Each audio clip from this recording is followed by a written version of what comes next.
Tonight's top stories. The government approves additional fuel discount for public utility vehicle or PUV drivers. Concerned government agencies take immediate steps to address the effects of Maymay in various areas of the country. The country's inflation rate decelerated to 6.2% in July. The impeachment trial of Vice President Sara Duterte continues. All these and more on PTV News Tonight.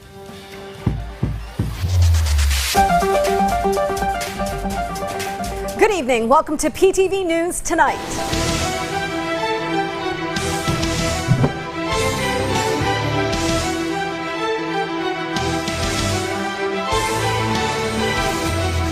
Today's gathering of the Ad Hoc Legislative Executive Development Advisory Council, chaired by Executive Secretary, laid out the legislative priorities for the full-blown meeting to be held shortly. High on the agenda, the ad hoc group laid out including tax relief, trimming power rates, ramping up food and energy supply, and a ramped-up crusade against corruption. Our Clazel Pardilla has more details. Malacanang is now finalizing the administration's priority bills for the 20th Congress. During the meeting of the Legislative Executive Development Advisory Council, or LEDAC ad hoc team, the administration laid out its legislative agenda in line with the directive of President Ferdinand R. Marcos Jr. to strengthen government response, promote transparency, and foster more inclusive governance. Among the top priorities is accelerating economic growth, providing tax relief by exempting workers earning 350,000 pesos or less annually from income tax. Working on it ang DOF at alam naman po ng Pangulo na kasalukuyang itong binubusisi ng DOF kasi nais po ng Pangulo na ito ay maipasa sa pinakamabilis na panahon. The legislative agenda also seeks to lower electricity costs through the removal of system loss charges. It also aims to strengthen the country's energy and food supply, expand social protection, intensify the campaign against corruption, and improve the delivery of government services through reforms. According to Executive Secretary Ralph Recto, the legislative priorities reflect the direction outlined by President Marcos in his Fifth State of the Nation address. The agenda also sets the stage for the upcoming full LEDAC meeting, where the Executive, the Senate, and the House of Representatives will deliberate on measures aimed at delivering concrete benefits to the Filipino people. Clazel Pardilla for the Nation. Help is on its way to the sector pleading for relief and aid from the government as a result of the volatile Mideast conflict and energy crisis. And owners and operators, public utility jeepneys and utility express vans get first dibs on this added fuel subsidy payout that kicks off next Saturday, as our JM Thompson reports. Malacanang has approved an additional discount on fuel for jeepney and UV Express drivers amid continuously soaring petroleum products prices. The higher fuel subsidy will take effect starting August 15, where from the 10 pesos discount per liter of fuel, 2 pesos will be added. This means public vehicles will get a total reduction of 12 pesos per liter, according to Executive Secretary Ralph Recto. This is in accordance with the order of President Ferdinand R. Marcos Jr. to increase fuel aid for the transport sector. This comes amid the continuous rise in gasoline prices, which causes drivers to earn less. Once implemented, drivers are expected to save up to 1,800 pesos per week. Since April, around 93,000 PUV drivers have benefited from the fuel aid. In addition, Executive Secretary Recto ordered the strengthening of government measures to protect the economy, prevent price increases, and ensure support for sectors affected by the crisis in the Middle East. Furthermore, Executive Secretary Recto also directed the DSWD to ensure that uplift assistance reaches sectors in need, including farmers, fisherfolk, transport and construction workers, and other low-income workers. J.M. Thompson for The Nation. Local governments across Luzon are intensifying disaster response efforts as Tropical Storm Maymay triggers significant flooding in Nueva Ecija, leaving roads impassable due to landslides in Ilocos Sur. Gab Villegas tells us more. Barangays in San Fernando, La Union are now taking action to prepare for the possible effects of Tropical Storm Maymay in their area. Some of the steps being taken by the local government include road clearing operations, the clogging of canals and other waterways, as well as the distribution of medicines against leptospirosis to residents in need. The LGU is also preparing evacuation centers for residents who need to be relocated temporarily to safety, especially those living in flood-prone, coastal, or landslide-prone areas. Meanwhile, the Cervantes-Suyo Road in Barangay Ursadan, Suyo, Ilocos Sur has been rendered impassable to all types of vehicles following a landslide caused by Tropical Storm Maymay. Clearing operations are still ongoing in the area.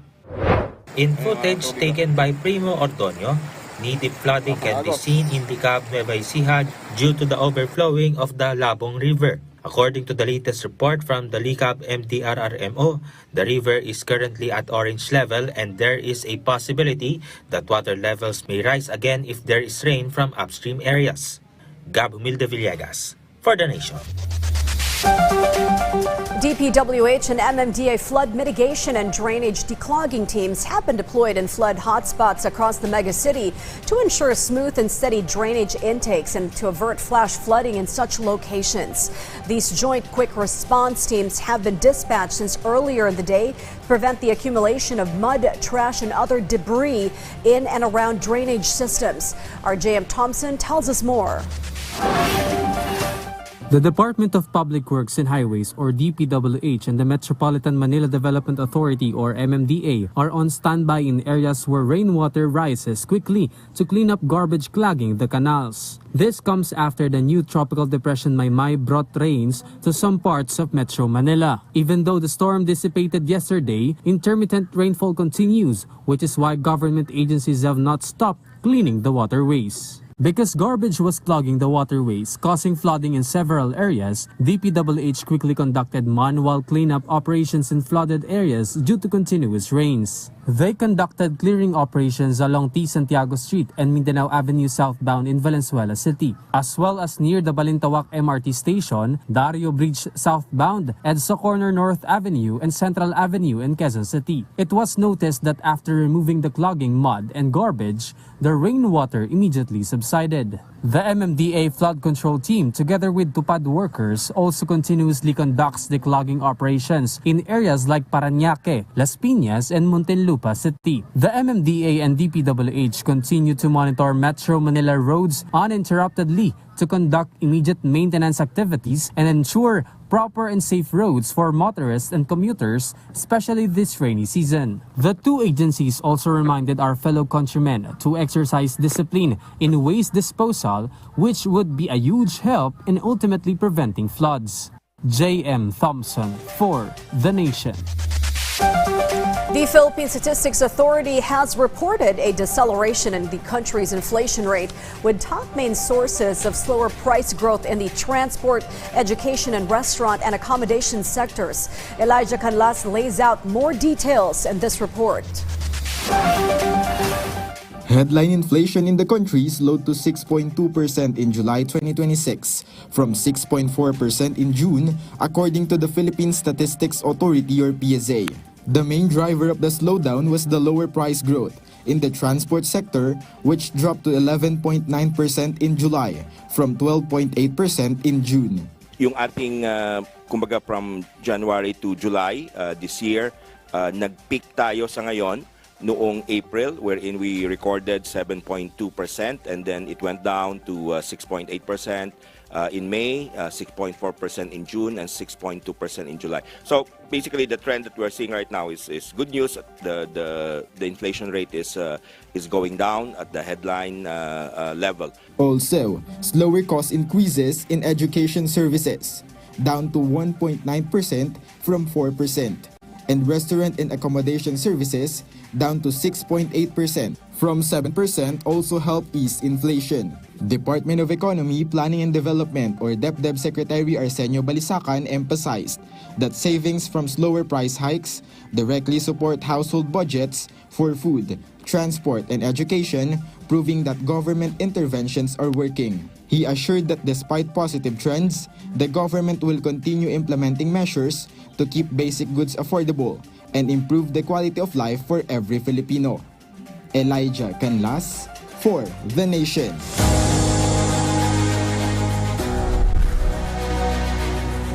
The impeachment trial of Vice President Sara Duterte continued on its 13th day with testimonies from Commission on Audit or COA officials highlighting significant irregularities regarding the liquidation of confidential funds. Attorney Roderick Wamil, a former state auditor from the Commission on Audit, Intelligence and Confidential Funds Audit Office or COA ICFAO, testified that the Office of the Vice President or OVP failed to submit required official receipts or sales invoices for the 125 million pesos in confidential funds spent during the final 10 days of 2022.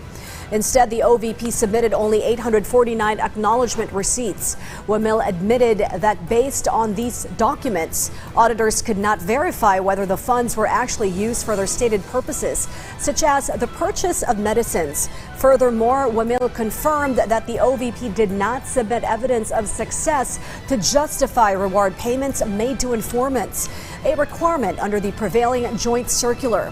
In a related testimony, COA ICFAO State Auditor Celine May Del Campo revealed that Vice President Duterte holds the distinction of being the only DepEd secretary since 2014 to have been allocated confidential funds. These findings have led to multiple notices of disallowance issued by the COA against the OVP and DepEd for their use of such funds. The impeachment proceedings are scheduled to resume on Monday, August 10, 2026. State Auditor and former COA Intelligence and Confidential Funds Audit Officer Roderick Wamil concluded, among other things, the Vice President did not adhere to strict compliance audit rules in accounting for the disbursement of her confidential and intelligence funds as Vice President and DepEd Secretary. The most glaring of all are the non-submission of sales invoices or receipts and the omission of a status or success report for shadow and clandestine services like bounties or payments for critical information. Our Bernard Ferrer tells us more on today's witness who capped a 3-day long cross-examination on Article 4 of the Vice President's impeachment trial. Huwag kang mag-alala, ma'am, sa security ko. Kasi may kinausap na ako na tao. Sinabi ko sa kanya, kapag pinatay ako, patayin mo si BBM, si Lisa Araneta, at si Martin Romales. No joke. This statement by Vice President Sara Duterte on November 23, 2024 became the focus of Article 4 involving her alleged grave threats. The alleged threats against President Ferdinand R. Marcos Jr., First Lady Lisa Araneta Marcos, and former House Speaker Martin Romualdez were taken up on the second day of her impeachment trial. NBI Senior Agent John Mark Lilung was the first to take the witness stand, authenticating the live stream of Duterte's online press conference. Kililung said the NBI sent a preservation request to Meta and created a screen recording and hash value to verify that the video had not been altered. After the prosecution and defense debated whether to show 2 minutes or the entire 2-hour video, the court was shown the portion containing Duterte's statement. Senator Judge Rison Tiveros asked why the alleged threat could be considered a serious basis for impeachment. The prosecution argued that the statement allegedly pointed to a planned and systematic plot to have the president and other officials killed. Yung pagpapanta ng Vice Presidente sa buhay ng Pangulo ng Republika ng Pilipinas, hindi po yan normal. Iyan po ay unang pagkakataon na nangyari yan, nakipagkontrata sa isang mamamatay tao, Your Honor, please, to do that. Even without going into the question, is that a criminal act, Your Honor, please? That act's 110% sure betrayed the public trust that the Vice President got in the previous elections. Thank you. Senator Judge Pia Cayetano objected, saying the question had already veered into closing arguments. Cayetano asked that the prosecution response to be stricken from the record. On the third day of the trial, the defense cross-examined Calilong, questioning his training and expertise in digital forensics. The court was also shown a video of OBP Chief of Staff Attorney Zuleika Lopez objecting to plans to transfer her to the Women's Correctional Facility. The defense also scrutinized the transcript of the online press conference. Calilong maintained that the video was not AI generated. Based on my experience, Your Honor, and the video itself, it's 2 hours long. Normally, an AI-generated video will only last a short second, sir. Calilong said the press conference was conducted by the OVP and attended by 40 participants, including members of the mainstream media. Senator Judge Erwin Tulfo also asked whether the NBI could file a case involving threats against higher-ranking officials even without a personal complaint. Ang basis namin doon, Your Honor, is yung primary objective namin to investigate cases to the threat to the President, Vice President, Senate President, Supreme Court. And if we found that the evidence is enough that there is a crime committed, we will file a case because that's the output of our investigation, sir. Kahit po ba na hindi yung biktima, in this case, yung Pangulo, biktima ng threat, kahit na hindi siya nagreklamo, automatic po yun, kahit na hindi siya nagreklamo sa inyo? Yes, Your Honor. As the trial entered its second week, Duterte's online press conference was again presented as evidence. Hindi mo pala gusto ginagawa mo eh. Bakit mo sinisira pangalan ko? So and so what? Gusto ko lang tapusin nyo na yung show ninyo dyan sa House of Representatives. The prosecution presented several instances where Duterte used profanity, including remarks directed at House prosecution and Manila 3rd District Representative Joel Chua. NBI BARMM Regional Director Attorney Jerry Milotok said the NBI sent Duterte 2 subpoenas, but the Vice President did not personally appear and was instead represented by her lawyer. The Vice President, in effect, was saying there were office matters to tend to, so she cannot attend the scheduled subpoena. The NBI recommended the filing with 3 counts of grave threats and 1 count of inciting to sedition. On July 14, the prosecution objected to the defense's repeated questioning of Lotok over typographical errors in his documents. Ito bang mga sinasabing maling spelling, maling petsa, maling docket number, no? Meron bang epekto ito dun sa seryosong usapin ng pagtataksil sa tiwala ng bayan sa pamamagitan ng pagkakaroon, no, ng agreement, no, sa isang mamatay tao na patay ng presidente? On July 21st, NBI Director Attorney Melvin Matibag took the witness stand. According to the NBI's assessment, the alleged threat and plot to kill the president went beyond the issue of grave threats and had become a national security concern. Ang malinaw na banta at planong pagpatay po sa ating Pangulo na para sa amin po sa law enforcement, ito ay nag-transcend na sa banta po sa ating national security. Matibag also said that discussing the killing of the president constituted betrayal of public trust and a violation of the vice president's oath of office. He also confirmed that there was actionable intelligence involving a threat against President Marcos, not involving the alleged threat against the vice president.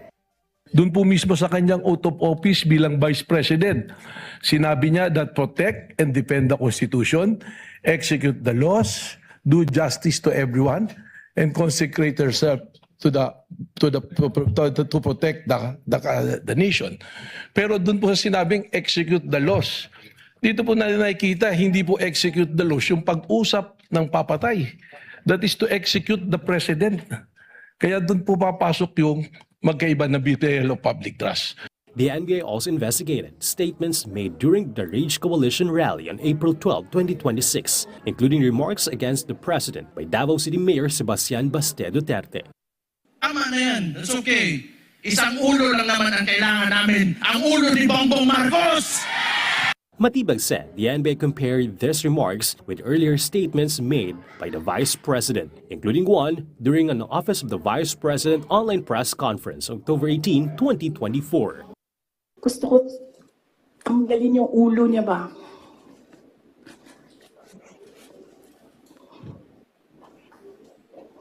I realized toxic na yung relationship. The NBI also looked into what it described as an alleged pattern of violence involving the vice president, including a 2011 incident in which she allegedly punched a Davao Regional Trial Court sheriff. The following day, Matibag maintained that the alleged betrayal of public trust had already been consummated, citing what he described as Duterte's admission. The impeachment court denied the defense motion to strike the statement from the official record. Matibag also revealed that the NBI was looking into the possibility that the alleged contract killer could be from the Vice Presidential Security and Protection Group, or VPSPG. About 20 individuals are still being investigated. May mga pangalan na po kami nito. Sa katunayan po, yung iba po rito, kausap na po namin yung kanilang mga pamilya o kakilala.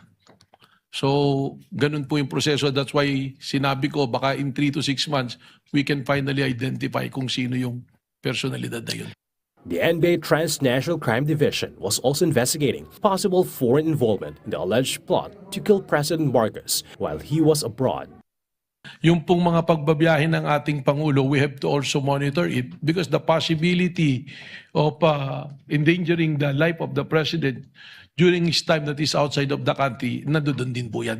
After the hearing, the impeachment court formally ended its proceedings on Article 4 involving the Vice President's alleged grave threats. Both sides were also directed to observe the sub judice rule as the court prepares to proceed with the other articles of impeachment. Bernard Ferrer, for The Nation. Former Commission on Audit or COA ICFAO State Auditor Attorney Roderick Wamil concluded his 3-day testimony on the 13th day of the impeachment trial, confirming that the Office of the Vice President or OVP failed to submit official receipts or evidence of success to justify the expenditure of its 125 million peso confidential fund allocation in December 2022. Bernard Ferrer gets us up to speed on today's proceedings. Ito po yung kauna-unahang beses na puro AR po yung sinamit sa amin. That was the response of Attorney Roderick Wamil. This came after Senator Judge Francis Kiko Pangilinan asked whether among the more than 30 agencies Wamil had audited, it had ever been standard practice not to submit official receipts and sales invoices, as the Office of the Vice President or OVP did in liquidating its 125 billion pesos confidential funds from December 21 to December 31, 2022. Sa mga ahensya na ito, 30 ahensya, masasabi mo ba na nire-require din yung liquidation ng official receipts at ng sales invoice? Yes po, Your Honor. Kasi yung requirement po ng circular ay ini-enforce po namin sa lahat ng agencies na ino-audit po namin. So sa 2022, from December 21 to December 31, ilang sales invoice o kaya official receipt ang kasama dun sa mga liquidation report? Wala po sinabit sa amin, Your Honor. Ni isa? Acknowledgement receipts lang po yung sinabit sa amin. 849 acknowledgement receipts, tama? Yes po, Your Honor. So, ni isa dun sa mga ginastos, walang official receipt at walang sales invoice? Yes po, Your Honor. Pangilinan also asked Wamil how auditors could verify that the OVP had indeed purchased medicines using its confidential funds if no sales invoices or official receipts had been submitted. Doon naman sa usapin ng kung walang sales invoice at walang official receipt, masasabi mo ba na halimbawa yung sa medicines, talagang medicines ang ginasta? Kung sinabit po sana sa amin yung official receipt po or sales invoice, masasabi po sana namin. Pero since AR lang po sinubmit, hindi po namin masasabi based on the document alone. Kasi sinasabi nilang, total naman, just to wrap up, gamot naman yan eh. Di ba? Mabuti nga, bumibili ng gamot. Masasabi mo ba dun sa liquidation report nila na yung 122 million worth of medicines talagang medicines ang binili? Hindi po, Your Honor. Meanwhile, Senator Judge Rizon Tiveros asked Wamil whether the OVP had submitted any evidence of success to prove that the rewards given to informants had resulted in successful operations. So to clarify further and confirm, hindi nagbigay ng evidence of success si Vice Presidente, pero lumabas ang pera at marami ang nakatanggap ng reward. Tama Based po? on the documents po, Your Honor. Yes po. Ano po yung pinahihiwatig na hindi nakapagbigay ng patunay ng success ng intelligence or surveillance operations, pero maraming lumabas na pera at maraming tumanggap ng reward. Ang ibig sabihin po niyan ay hindi po nag-comply yung OBP po dun sa requirements ng joint circular. So, ngayon na wala nga yung evidence of success, matitiyak pa ba ng COA na yung pabuya ay talagang napunta dun sa mga informants? Hindi po, Your Honor. Senator Judge Paul Aquino asked whether the use of aliases in supporting documents for informants' reward payments is allowed under the rules governing confidential funds. Allowed ba yung code names? Allowed ba yung alias sa inyo? Based on the provision of the joint circular, it is neither allowed nor prohibited po since silent po yung joint circular as to that. Is that as of 2015 or even in previous liquidation of confidential funds? Wala. Based on my recollection po, even yung dating circulars po, buhat nung nag-assume po ako sa ICFA, wala naman pong provision as to the use of aliases. So bawal ang paggamit ng alias? The circular is silent po.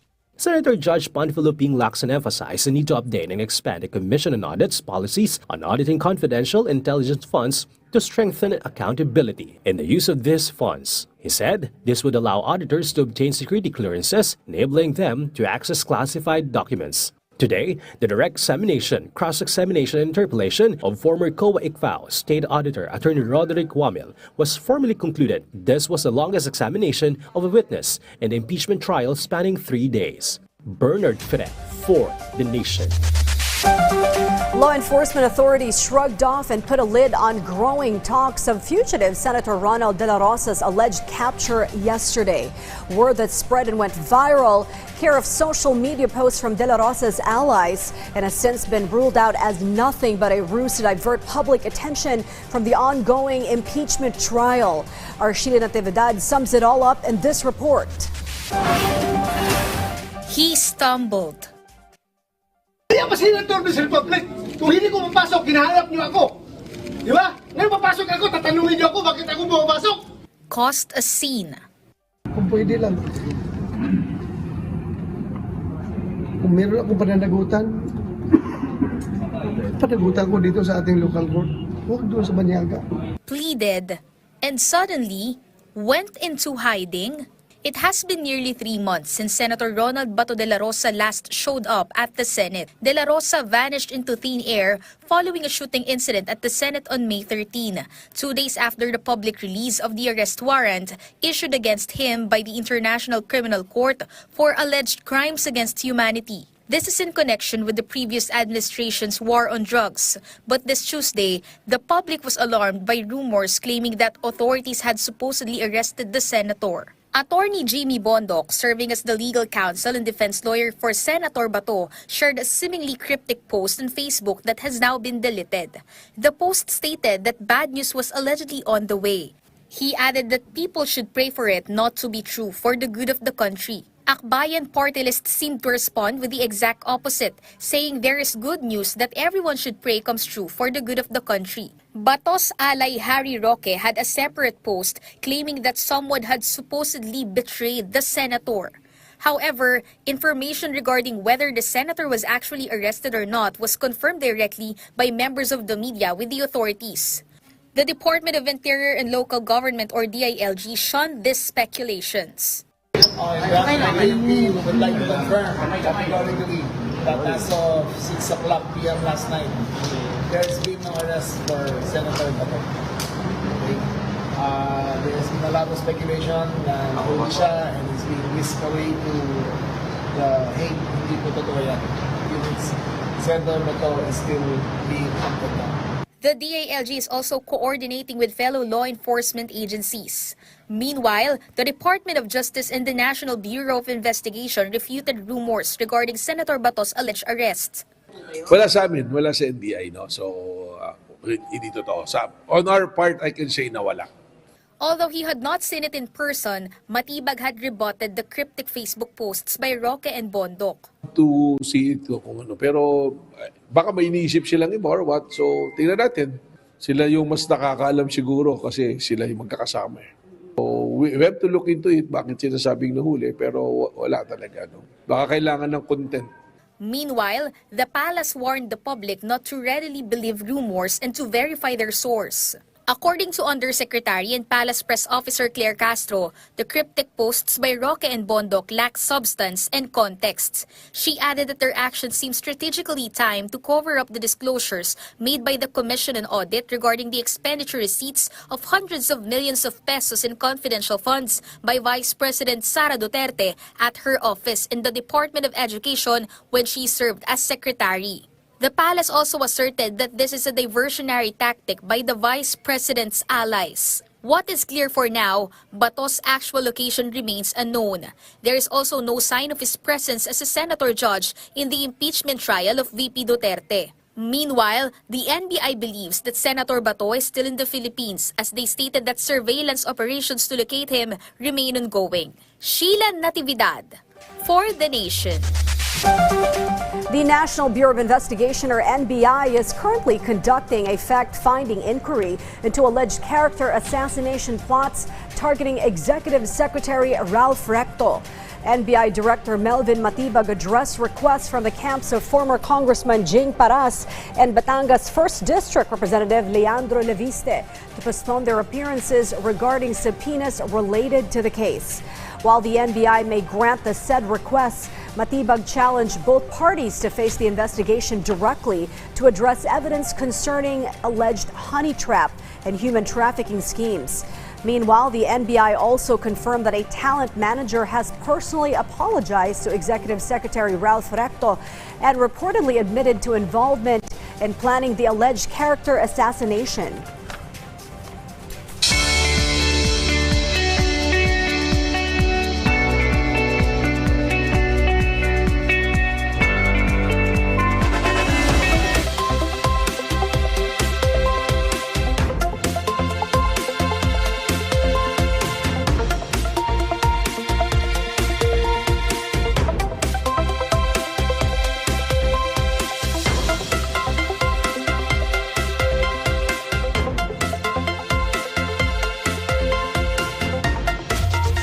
The MRT3 and LRT2 have a new offer for national ID holders this August by providing free rides every Wednesday from August 5 to 26. Free rides may be availed from 7 a.m. to 9 a.m. and from 5 p.m. to 7 p.m.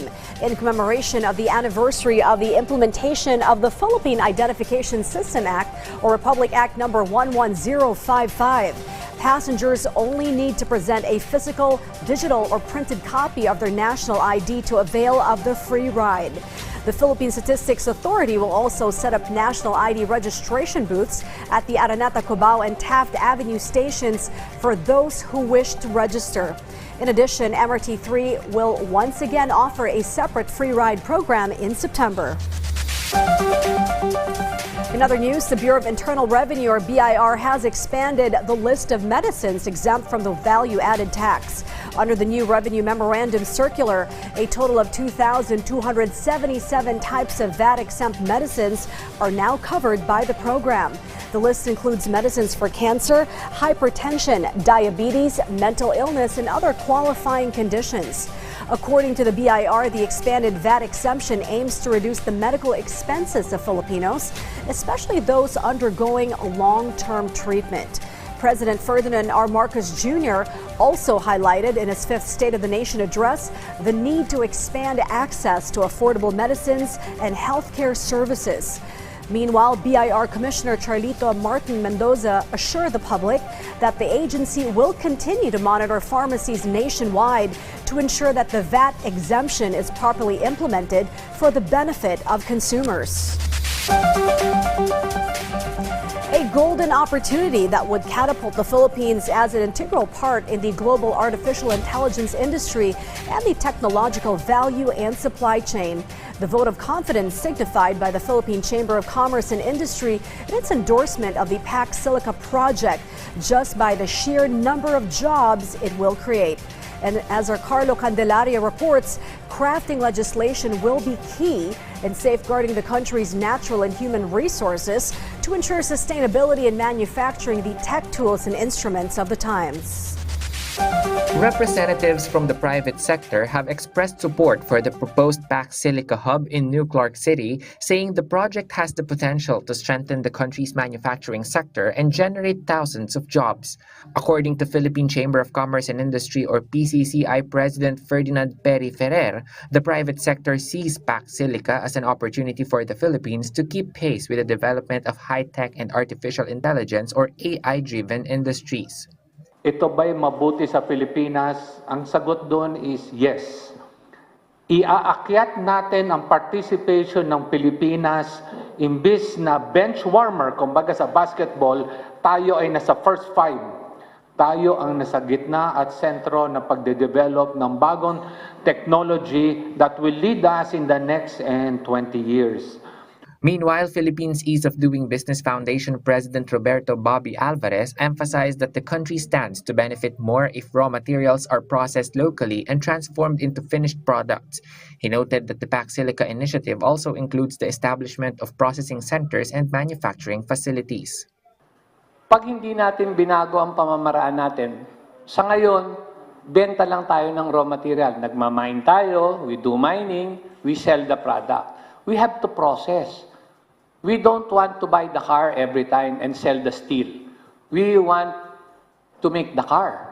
The PCCI estimates that the project could generate around 150,000 direct jobs and 700,000 to 750,000 indirect jobs. Ferrer also said that the emerging industries will require a highly skilled Filipino workforce. To prepare future workers, they are already coordinating with TESDA, DepEd and CHED on workforce development initiatives. The objective is the harmonization of both environmental protection as well as having a sustainable factories or development center. The private sector also acknowledged concerns over the project's possible impact on the environment and nearby communities, but maintained that appropriate safeguards will be put in place and that the implementation of the project will be closely monitored. The private sector and other associations supports PAC Silica, but we also need to put the safeguards that all of your concerns, from the people, the water, energy, trabaho namin to be able to put all those safeguards to reassure the Philippine public that, this is good for the country. The PAC Silica project was among the key initiatives highlighted by President Ferdinand R. Marcos Jr. during his 2026 State of the Nation address. According to the President, the proposed industrial hub aims to create quality jobs, stimulate economic growth, and position the Philippines as part of the global AI and technology value chain. Carlo Candelaria for The Nation.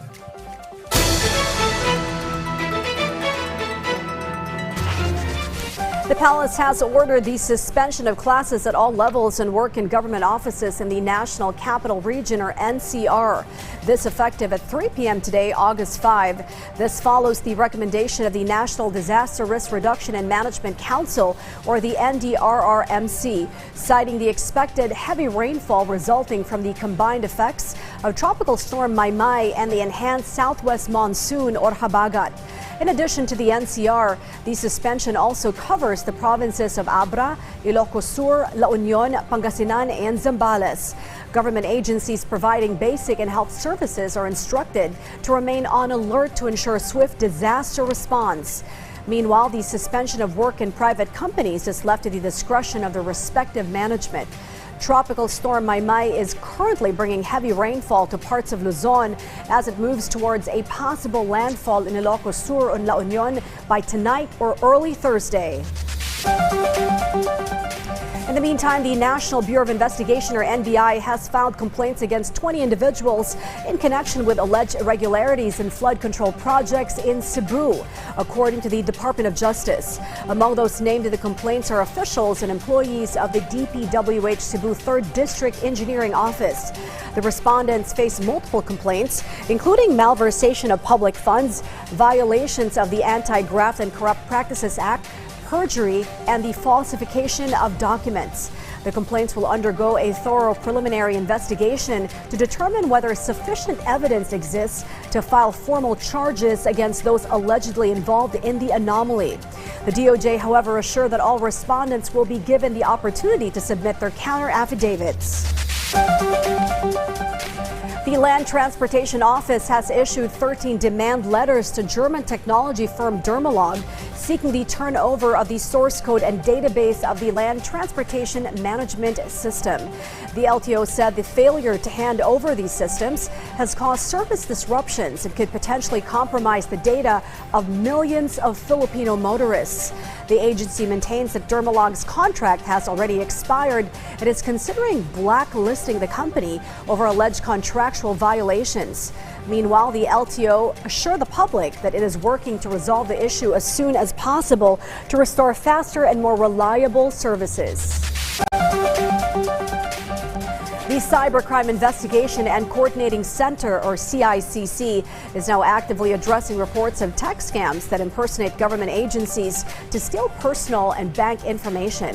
CICC Undersecretary Attorney Renato Paraiso warns that any text message containing a link signals a red flag for fraud.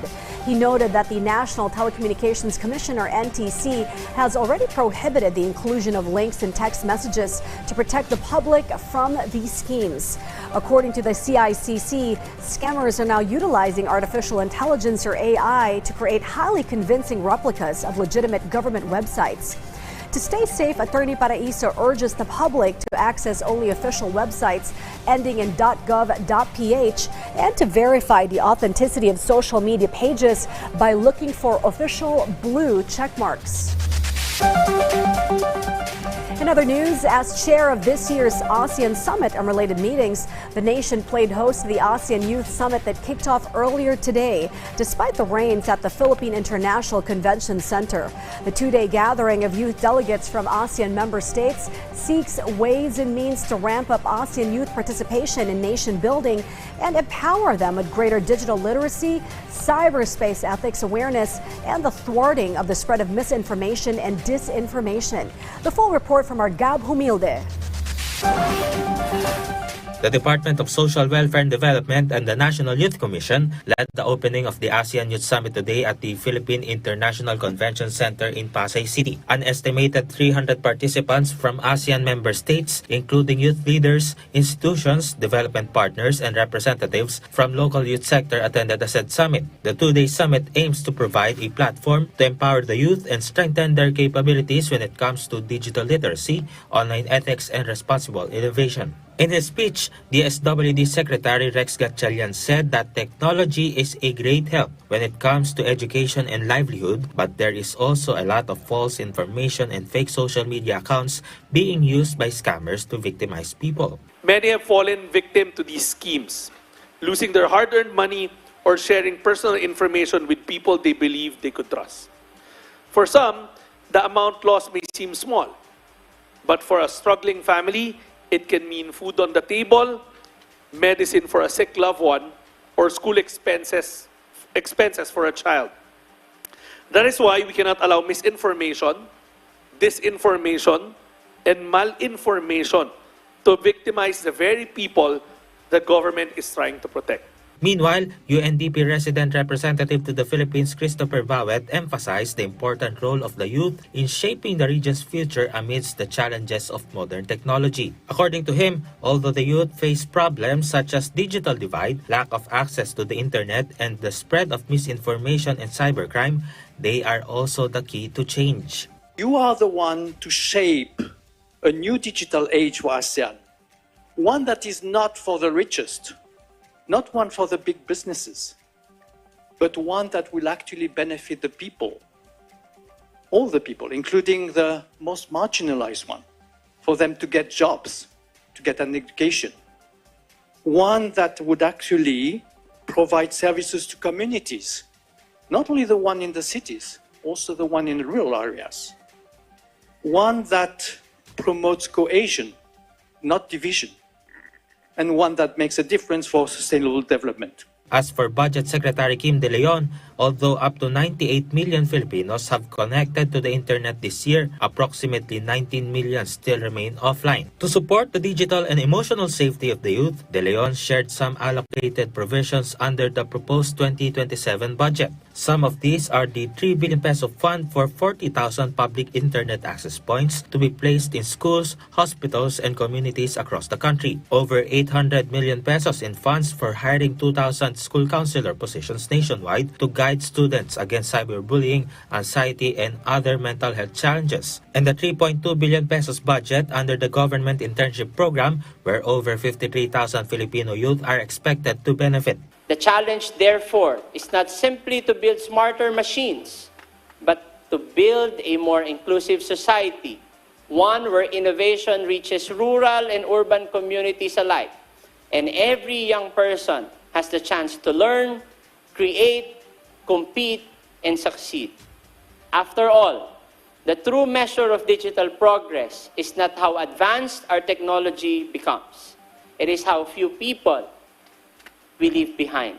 As part of its chairship of the ASEAN Socio-Cultural Community, the DSWD aspires to promote a good environment for the youth to share and strengthen their capabilities to be responsible in the use of artificial intelligence, new media, and modern technology.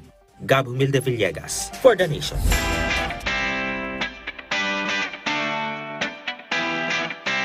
We'll now give you the latest buzz here at Pop Culture Corner. First up, Arthur Neri has become the most followed male Filipino artist on Spotify after reaching 10 million followers, marking a major milestone in his music career. The Cagayan de Oro-born singer-songwriter has produced several hit songs including Isa Lang, Pagsamo, Take All, The Love, and Higa, which have collectively earned hundreds of millions of streams. He recently released his latest album, Fictions You Produce, featuring new tracks that continue to showcase his signature soul and R&B sound. Besides his solo success, Arthur has also gained popularity through collaborations with fellow Filipino artists, further expanding his reach.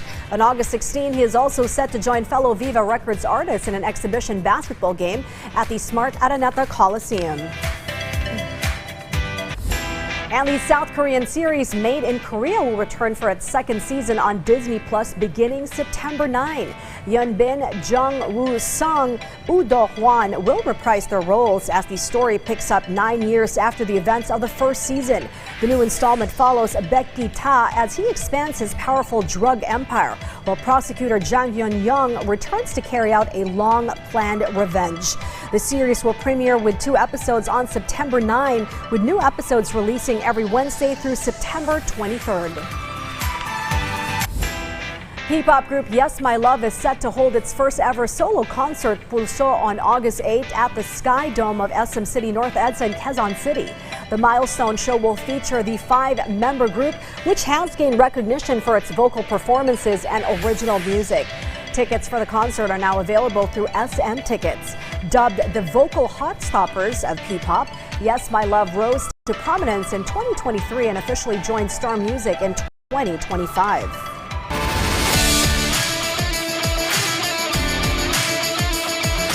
The Team Philippines brought home 5 medals after a standout campaign at the 2026 World Hip Hop Dance in Phoenix, Arizona, USA. The Filipino dance group Fem Manila captured the gold medal and the Mega Crew Division title after defeating fellow Philippine group The Crew, which settled for silver, while Mexico's The Jukebox took home the bronze. The Philippines also added another gold medal after HQ reigned supreme in the adult division, while fellow Filipino Team Folk Jumpers earned the bronze. Meanwhile, Sayawapa Jr. secured a bronze medal in the junior division, where France's Breakfast emerged as champion. Around 3,000 dancers from 55 countries took part in the tournament, which marked the 25th anniversary of the prestigious World Hip Hop Dance Championships. The Philippine men's national football team suffered a heartbreaking defeat in its ASEAN Hyundai Cup campaign after falling short against visiting Thailand. The national team's gallant effort was not enough as it suffered a 1-0 defeat to regional rival Thailand on Tuesday at the new Clark City Athletics Stadium in Capas, Tarlac. Both sides were locked in a defensive battle for most of the match, with Philippine goalkeeper Patrick Data delivering a standout performance to keep the home side in the contest. The match remained scoreless until the 84th minute when Thailand right midfielder Lattice Chultong found the back of the net to lift the visitors to a narrow victory. The loss dropped the Philippines to fourth place with a 1-2 record, leaving the national team facing a must-win match against Malaysia to keep its semi-final hopes alive.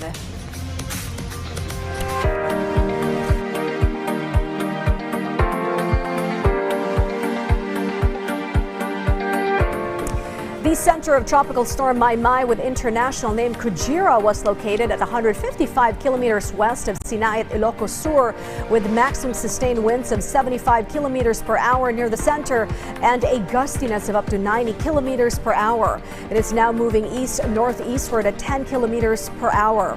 Mai is expected to make its landfall over Ilocos Norte, Ilocos Sur, La Union area by tonight or tomorrow, August 6.